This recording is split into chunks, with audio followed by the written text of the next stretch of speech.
உலக மக்கள் எல்லோருக்கும் வணக்கம். நான் உங்கள் ஜி கோபால் பேசுகிறேன். இன்னைக்கு நாம் பேசக்கூடிய தலைப்பு என்னன்னா, மே மாத பலன்கள். இந்த மே மாத பலன்கள் ஆகப்பட்டது மீன ராசிக்காரங்களுக்கு எப்படி இருக்கும், இதை பத்தி தான் இந்த பதிவில் டீட்டெயிலாக பார்க்க போறோம். அப்ப இந்த மாத கிரக அடைவுகள் எப்படி இருக்குன்னு தெரிஞ்சுக்கலாம். இப்ப மீன ராசியில செவ்வாய் இருக்கிறாங்க, புதன் இருக்கிறாங்க, இதோடு ராகு இருக்கிறாங்க. மேசத்துல சூரியன் இருக்கிறாங்க, ரிஷபத்துல சுக்கிரன் குரு இருக்கிறாங்க, 7ஆம் இடத்துல கன்னியில கேது இருக்கிறாங்க, கும்பத்துல சனி பகவான் இருக்கிறாங்க. இது இந்த மாத கிரக அடைவுகள். அப்ப இந்த மீன ராசிக்காரங்களுக்கு இந்த கிரக அடைவுகள் சாதகமா இல்லை பாதகமா அப்படின்னு கேட்க போனா, உங்களுடைய ராசி அதிபதி யாருன்னா குரு பகவான். இந்த குரு பகவான் ஆப்பட்டது மே 1ஆம் தேதி உங்களுக்கு 2ஆம் இடத்துல இருந்து பயிற்சியாகி 3ஆம் இடத்துக்கு வர்றாரு. அப்ப இந்த 3ஆம் இடத்துக்கு அந்த குரு வர்றதுனால உங்களுடைய முயற்சிகள்,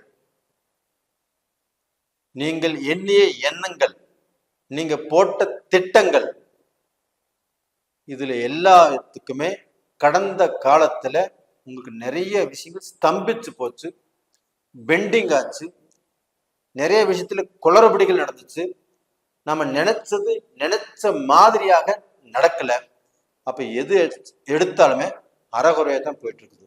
அப்ப அந்த அறகுறையாக போன விஷயங்கள் இப்ப இந்த 3ஆம் இடத்துக்கு குரு பெயர்ச்சி ஆவதால், அங்கே சுக்கிர பகவானும் ஆட்சியாக இருப்பதால் அந்த வெற்றி உங்களுக்கு கிடைப்பதற்குண்டான சூழ்நிலை இருக்குது. அது மட்டும் இல்லைங்க, அந்த 3ஆம் இடத்துல குரு இருந்து அந்த குரு பார்க்கக்கூடிய ஸ்தானம் எங்கன்னா உங்களுடைய ராசிக்கு 7ஆம் இடத்தை பார்க்கிறாங்க. அப்ப இதற்கு முன்னதாக அங்கே கேது பகவான் இருந்து நீங்க எடுக்கக்கூடிய முடிவுகள்ல தடை, நீங்க எது நினைச்சாலும் சட்ட சிக்கலாக எல்லாம் முடிஞ்சிச்சு, எங்கே போனாலும் அது குழப்பமாகவே நடந்துச்சு. அப்போ நம்ம தொட்டது எல்லாமே கஷ்டத்தை கொடுத்துச்சு. அந்த 7ஆம் இடத்துல கேது இருந்து திருமண வாழ்க்கை, திருமணத்துக்கு பொண்ணு பார்த்தோம், மாப்பிள்ளை பார்த்தோம், பார்த்ததுல சிக்கல் வந்துச்சு, பிரச்சனை வந்துச்சு, கல்யாணம் வரைக்கும் வந்துச்சு, கல்யாண மண்டபத்துக்கே வந்துட்டோம், அங்கேயும் பிரச்சனை சிக்கல் குழப்பம் அது எல்லாமே தடுங்கலப்பட்டுதான் போச்சு. எதுவுமே நிறைவேறல. இது மாதிரி ஒரு சிலருக்கு நடந்திருக்குது. அப்ப அந்த கேது பகவான் 7ஆம் இடத்துல இருந்து உங்களுடைய வாழ்க்கையில ஒரு நல்ல முறையில வாழ்வதற்கு விடல. கல்யாணமாய் வாழ்க்கை நடத்துறவங்களும் சரி, அவங்களுக்குள்ள ஒரு நல்ல திருப்தியோ நல்ல சந்தோஷமோ இல்லை. அப்படி இருந்தாலும் அவங்க உள் மனசுக்குள்ள ஒரு வேதனையோட, ஒரு வெயிட், ஒரு ஏதோ ஒரு மனசுக்குள்ள இருக்கிற மாதிரி ஒரு பிரச்சனையோட தான் வாழ்ந்துட்டு இருந்தாங்க. அவங்க நல்ல திருப்தியாக வாழல. அப்ப கல்யாணமான தம்பதிகளுக்கும் பிரச்சனை, குழப்பங்கள், மன நிறைவில்லை, மன சந்தோஷம் இல்லை. அப்ப அந்த 7.5 சனி இவங்களுக்கு இப்ப ஆரம்பம். இந்த 7.5 சனியில கல்யாணம் பண்ணிட்டமே அப்படிங்கிற வேதனையும் ஒரு சிலருக்கு கொடுத்துச்சு. கேது பகவான் 7ஆம் இடத்துல இருக்குது. இந்த 7ஆம் இடத்துல இருந்து இந்த கேது பகவானும் அவங்க திருமண வாழ்க்கையில பிரச்சனைகளை கொடுத்துச்சு. இப்படி எல்லாமே இருந்த உங்களுக்கு அந்த 7ஆம் இடத்துல இருக்கக்கூடிய அந்த கேது பகவானை குரு பார்க்கிறார். மீனராசிக்காரங்களே நல்லா தெரிஞ்சுக்கோங்க, அந்த 7ஆம் இடத்துல இருக்கக்கூடிய கேது பகவானை குரு பார்க்கிறாரு. அப்ப அந்த கேது தோஷ நிவர்த்தி ஆயிட்டாரு. அந்த 7ஆம் இடத்தை குரு பார்க்கறதுனால மீனராசிக்காரங்களுடைய வாழ்க்கையில இதற்கு மேல இந்த மே மாசத்துல நீங்கள் திருமண பேச்சு கண்டிப்பாக பேசலாம்.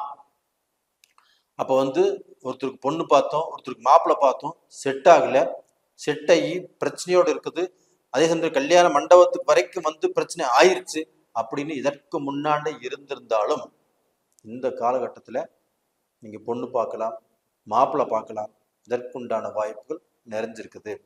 அது போக இதற்கு முன்னாடி கல்யாணமாகி ஏதாவது ஒரு சூழ்நிலையில அவங்க வாழ்க்கை பிரிஞ்சு போச்சு, இல்லை வாழ்க்கையில கணவனோ மனைவியோ யாரோ ஒருத்தர் இழந்துட்டாங்க, அப்போ அவங்களுக்கு வந்து ஒரு மறுமணம் வேணும் அப்படின்னு நினைக்கிறவங்களுக்கு, நினைக்காதவங்களுக்கும் இந்த பீரியட்ல நினைக்க தோண்டும். அதே சமயத்துல நம்மளுக்கு ஒரு மறுமணம், நம்மளுக்கு ஒரு வாழ்க்கை தேவை அப்படின்னு நினைக்கிறவங்களுக்கும் இந்த காலகட்டத்துல அந்த வாழ்க்கை உருவாகும். 7ஆம் இடத்தை தான் குரு பார்க்கிறாரு.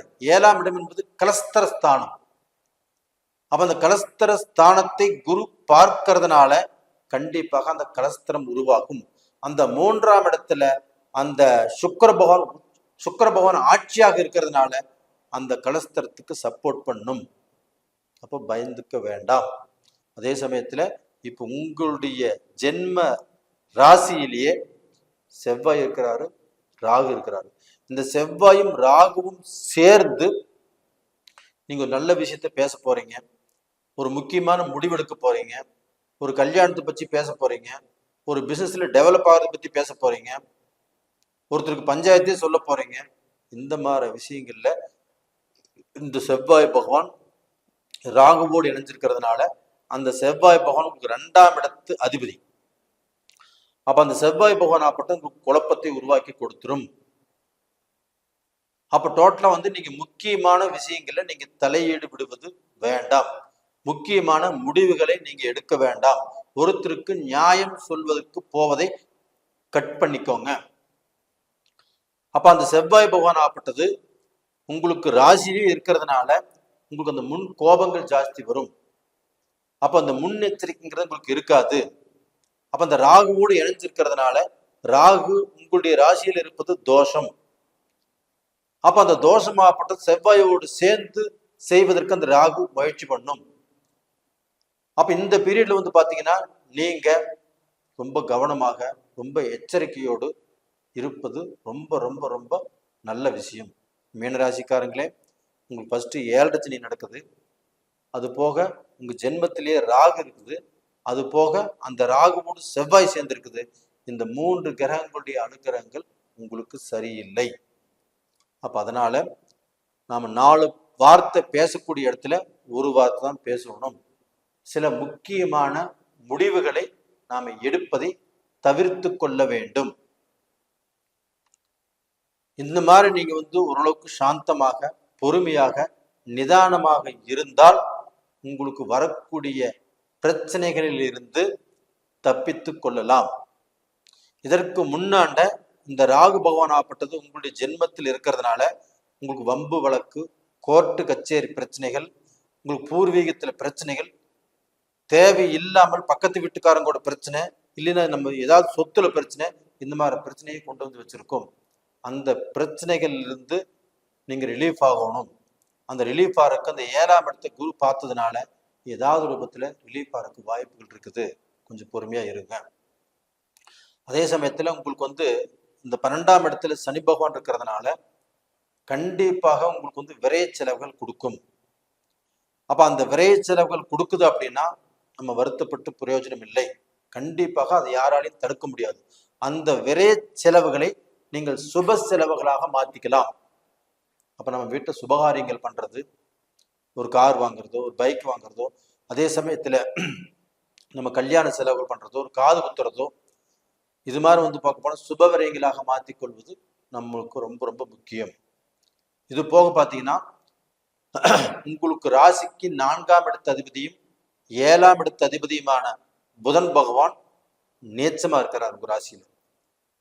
இது வந்து மே 10ஆம் தேதி வரைக்கும். அப்ப அந்த நீச்ச ஸ்தானத்தில் இருக்கக்கூடிய அந்த புதன் பகவான் அப்ப உங்களுக்கு வந்து சொத்து பிரச்சனை கொடுப்பாரு, வண்டி வாகனத்துல பிரச்சனை கொடுப்பாரு, விபத்துகளை கொடுப்பாரு. இந்த மாதிரி பிரச்சனைகள் கொடுக்கறதுக்கு வாய்ப்பு இருக்குது மே 10ஆம் தேதி வரைக்கும். அப்ப அந்த மே 10ஆம் தேதி வரைக்குமே நீங்க கொஞ்சம் ஜாக்கிரதையாக இருக்கணும். நீங்க போற இடம், வர்ற இடம், போற வழி, இந்த மாதிரி இடத்துல வந்து பாத்தீங்கன்னா வண்டி ஓட்டுறது, அதே மாதிரி ரேஸ் பண்றது, இது எல்லாமே கொஞ்சம் நிதானமாக இருக்கணும். ஆனா அதே சமயத்துல அந்த 7ஆம் இடத்தை குரு பகவான் 5ஆம் பார்வையாக பார்த்துடுறாரு. இதனால வரக்கூடிய பிரச்சனைகளிலிருந்து நீங்கள் தப்பித்து கொள்வதற்கு ஒரு வாய்ப்பு இருக்குது. அதனால கொஞ்சம் கவனமாக இருக்கிறது ரொம்ப ரொம்ப நல்ல விஷயம். அப்ப டோட்டலா பாத்தீங்கன்னா மீனராசிக்காரங்களுக்கு பொறுத்த வரைக்கும் இந்த மாதத்துல நல்லதும் இருக்குது, கெட்டதும் இருக்குது. அப்ப நல்லதை நம்ம எப்படி பயன்படுத்திக்கணும், கெட்டதிலிருந்து நம்ம எப்படி தப்பிச்சுக்கணும் அப்படிங்கிறத நீங்க பார்த்து நடந்துக்கிறது தான் நல்ல விஷயம்.